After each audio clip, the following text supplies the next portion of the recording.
So, good evening once again mga kapobre ha. Nandito ako sa kusina namin para magluto ng panghapunan namin at saka yung ulam na lulutuin ko is pobre lang yung makarelate ha.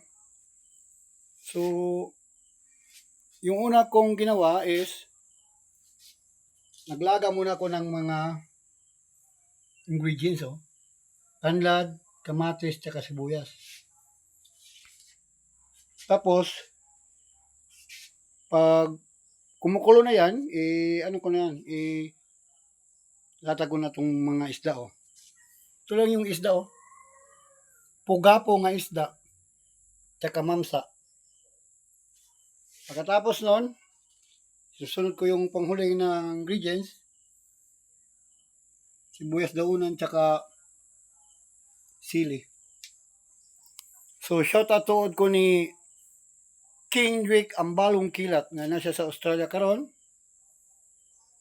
And stay focused on your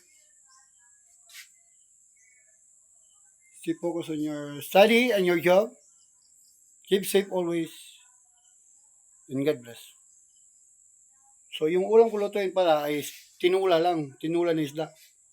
Pobre lang yung makarelate ha. Ano? So, see you mga kapobre.